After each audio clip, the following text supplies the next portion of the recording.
এই দোয়াটি যদি আপনি 7 বার পড়তে পারেন, আল্লাহ তাআলা দুনিয়া এবং আখিরাতের দায়িত্ব নিজে গ্রহণ করে নেবেন, আপনার সকল পেরেশানি দূর হয়ে যাবে। বুকে হাত রেখে বলি, আল্লাহর কসম এই দোয়া আমি ছেড়ে দিই না। তোমরা এই দোয়াটা শোনার পরে সাথে সাথে শেয়ার করে দিবা। আমল না করেও সওয়াব পাবা, তোমার একটি শেয়ারে আমল না করেও সওয়াব পাবা। আল্লাহ তাআলার সওয়াব দান করবেন, রিজিকে বরকত দান করবেন, মনের আশাগুলো পূরণ করবেন।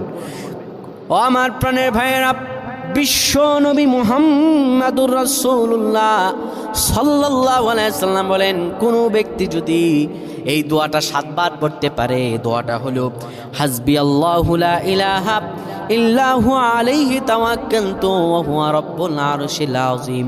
কোনো ব্যক্তি যদি এই দোয়াটা পড়তে পারে খালেস অন্তরে সকালে 7 বার আর মাগরিবের পরে 7 বার পড়তে পারে, আমার আল্লাহ রাব্বুল আলামিন বড় বিপদ থেকে তারে বাঁচিয়ে দিবেন।